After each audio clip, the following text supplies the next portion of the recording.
Merci Sabine. Bonjour à toutes et à tous. Donc Christian Cavilloli, je suis administrateur judiciaire. Je suis associé au sein d'une SCP qui comporte 6 administrateurs judiciaires et nous avons 30 collaborateurs. Et nous avons un territoire d'intervention qui est l'Occitanie et Nouvelle-Aquitaine et région parisienne. Je me suis spécialisé très rapidement, parce que je suis issu du monde de l'entreprise, très rapidement dans la prévention. Et c'est à travers cette longue expérience maintenant, mes cheveux peuvent en témoigner, que je vais vous parler de ce qui se passe et comment aborder cette difficulté. Alors, premier point, je voudrais reprendre et rebondir sur les propos de Stéphane. La prévention est une notion qui est utilisée beaucoup trop tardivement dans le traitement des difficultés. Quand les chefs d'entreprise viennent nous voir en prévention, ce qu'ils pensent être de la prévention, nous sommes, c'est vrai, souvent dans un stade très avancé des difficultés et il est plus difficile de traiter à l'amiable ces difficultés. Je vais vous citer quelques signaux qui paraissent devoir être pris en considération pour identifier l'arrivée d'une crise. Alors, ces signaux sont issus effectivement d'une pratique assez régulière des difficultés, mais nous avons une spécificité avec la crise sanitaire actuellement, qui se traduit effectivement par une grave crise économique. Et je voudrais faire un premier focus sur la problématique des conséquences de la crise sanitaire.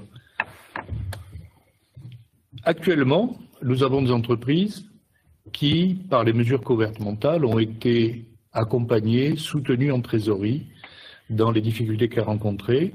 Et la mesure la plus emblématique, c'est le prêt aidé par l'État, le PGE, prêt garanti par l'État.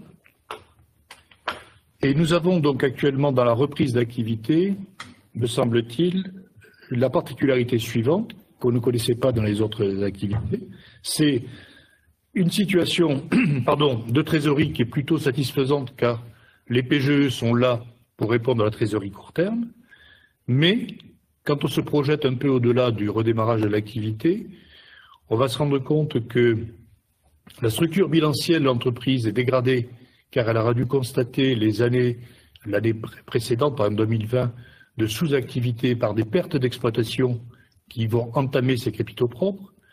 Elle va alourdir son bilan par un endettement bancaire lié au PGE. Et donc, la structure bilancielle à présenter aux banques, dans le cadre, par exemple, de nouveaux investissements pour repartir dans son activité, va être très difficile à défendre par les banques, car beaucoup de ratios seront passés au rouge. Et c'est dans ce cadre-là qu'effectivement, c'est déjà plusieurs missions que je mène, c'est dans ce cadre-là qu'il faut aborder la restructuration de l'endettement des sociétés de façon un peu différente de ce que nous avons connu jusqu'à maintenant. Au-delà de la crise sanitaire que l'on vient de connaître, ou que l'on connaît encore d'ailleurs, les signaux révélateurs sont assez faciles à identifier, mais encore faut-il en tenir compte. Le premier, pour moi, c'est l'arrêté des comptes annuels. Lorsqu'un exercice devient déficitaire au point de rendre les fonds propres négatifs, il convient de s'interroger sur le traitement qui sera fait, notamment par l'environnement, que ce soit les fournisseurs ou les banques, à ces pertes de capitaux propres. Et on peut avoir aussi une procédure d'alerte déclenchée par le commissaire aux comptes. Ces signaux-là sont les premiers signaux à prendre en considération pour dire qu'il est temps d'avoir recours à des mesures spécifiques au-delà de ce que le chef d'entreprise peut lui-même négocier, car il y a un traitement spécifique, des outils spécifiques pour répondre à ces difficultés. Vous avez ensuite, dans le timing des difficultés que vous pouvez rencontrer, le fait que les banques dénoncent vos concours court terme, souvent à la réception de bilans qui font apparaître une situation dégradée, et le chef d'entreprise peut recevoir notamment la fameuse lettre de dénonciation des concours court terme avec un préavis de 60 jours. Là aussi, c'est un signal dont il faut tenir compte pour traiter les difficultés d'entreprise avant qu'il ne soit trop tard, avant notamment que se finisse ce délai de préavis de 60 jours, puisqu'à travers les procédures amiables, on arrive à stopper, à geler ce délai pour pouvoir traiter la difficulté. Vous avez ensuite, et c'est souvent les conséquences de mauvais résultats ou de problèmes de trésorerie, les relations avec les fournisseurs qui se dégradent. Votre crédit fournisseur s'allonge et vous avez des relances crédit fournisseur avec un intervenant que vous ne voyez pas toujours, c'est l'assureur crédit. L'assureur crédit qui garantit votre fournisseur de ses encours clients va être très sensible à l'allongement des délais de règlement et peut vous décoter auprès du fournisseur et vous vous retrouvez avec un fournisseur qui brutalement vous dit « Monsieur, votre encours crédit chez nous est ramené à soit paiement comptant, soit à une somme beaucoup plus faible que celle que vous aviez auparavant ». Là aussi, c'est un signal qu'il faut tenir compte pour réagir avant qu'il ne soit trop tard et que vous n'ayez plus de marge de manœuvre.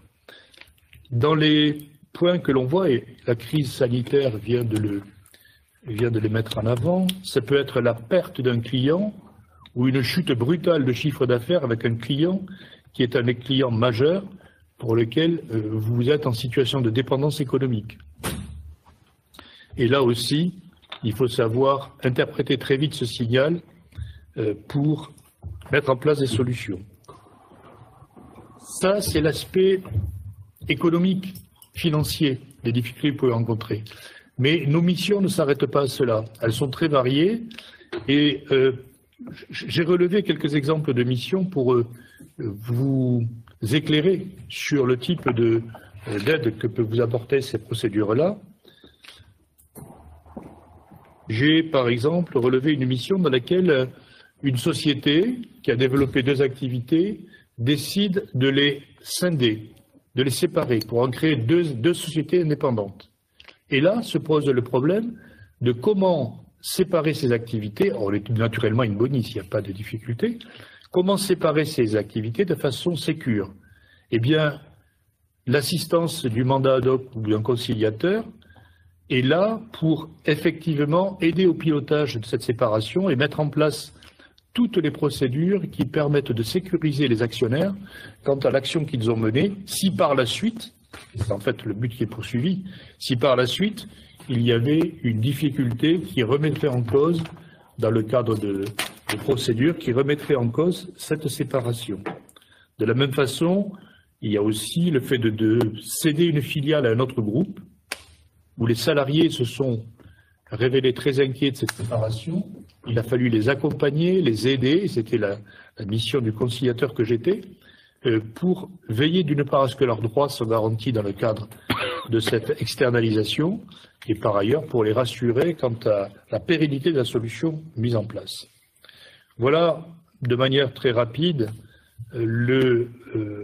quelques exemples de signaux qui doivent vous alerter. Je voudrais maintenant vous donner, là aussi de façon assez synthétique et rapide, comment se déroule notre intervention, comment nous contacter.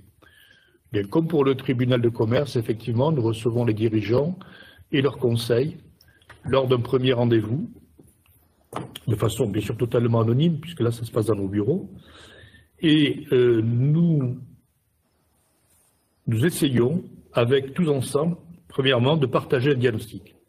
Donc à partir des documents financiers, à partir des informations économiques que me donne l'entreprise, de la description de son marché, j'établis un diagnostic et je partage ce diagnostic avec l'entreprise, le chef d'entreprise et ses conseils. Si nous sommes d'accord sur le diagnostic, sur l'origine des difficultés, la seconde phase sera la proposition d'une stratégie. Pourquoi une stratégie? Parce qu'on va définir un objectif à atteindre.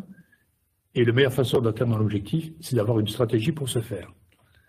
Donc, si nous sommes d'accord sur l'objectif à atteindre et sur la stratégie à mettre en place pour y arriver, effectivement, les conditions de mise en place d'un mandat ad hoc ou d'une conciliation sont réunies et le chef d'entreprise peut effectivement aller solliciter du président du tribunal de commerce ou du tribunal judiciaire d'ailleurs, la mise en place d'un mandat ad hoc, d'une conciliation. Alors, nous travaillons dans l'urgence, nous travaillons un peu comme les SAMU, en essayant de régler les problèmes les plus rapidement possible et les problèmes les plus urgents. Mais cette urgence va se traiter aussi avec un espace-temps dont il faut prendre conscience. On ne traite efficacement une difficulté, même s'il y a une urgence, que si on a pris en connaissance du cycle d'exploitation et donc du cycle de trésorerie de l'entreprise. Et la stratégie que je vais proposer tiendra très souvent compte et forcément compte de ce timing du cycle d'exploitation, car il peut y avoir des moments de négociation qui seront plus favorables. Alors, je le dis sans que vous n'y voyez aucune provocation, simplement parce qu'à un moment donné, l'entreprise aura une forte dette fournisseur, bancaire, etc. Et un autre moment où elle aura des recettes importantes. C'est par exemple ce que l'on trouve dans le textile, quand on intègre le cycle prise de commande, fabrication et vente. Et c'est pareil dans d'autres secteurs industriels. Donc il est important aussi d'intégrer dans la stratégie ces cycles-là pour avoir une négociation et une solution qui soit la plus adaptée possible aux possibilités de l'entreprise. Alors, tout cela, effectivement, se déroule dans une grande confidentialité. Il n'y a pas toutes les personnes que nous approchons sont tenues à la confidentialité, ça leur est rappelé à chaque réunion. Bien entendu, les participants, nous déterminons avec le chef d'entreprise quelles sont les personnes à contacter. Il y a par exemple des négociations où les fournisseurs ne sont jamais contactés, d'autres où les clients ne sont jamais contactés, et d'autres où les banquiers ne sont pas contactés. Donc voyez-vous, c'est en fonction de la diversité des problèmes posés que l'on va choisir nos interlocuteurs. Ensuite, sur la mission, la durée de la mission, elle est de durée très variable en fonction des difficultés et surtout, encore une fois, du cycle de trésorerie et d'exploitation de l'entreprise. Elle peut parfois durer moins d'un mois et parfois durer plusieurs mois, car soit la complexité de la négociation le nécessite, soit les cycles d'exploitation le nécessitent également. Et quand ça dure moins d'un mois, c'est parce qu'il y a une urgence à avoir un accord ou à défaut à trouver, à mettre en place d'autres solutions. Mais bien entendu, tout cela reste des outils, que ce soit les autres procédures ou la procédure amiable, tout cela reste des outils au service d'une stratégie. Et c'est ce qui est important. Il faut se mettre d'accord sur le but à atteindre et la stratégie pour y arriver. Voilà de manière très succincte et très rapide ce que je souhaitais vous apporter comme éclairage sur le déroulement d'une émission de mandat ad hoc ou de conciliation.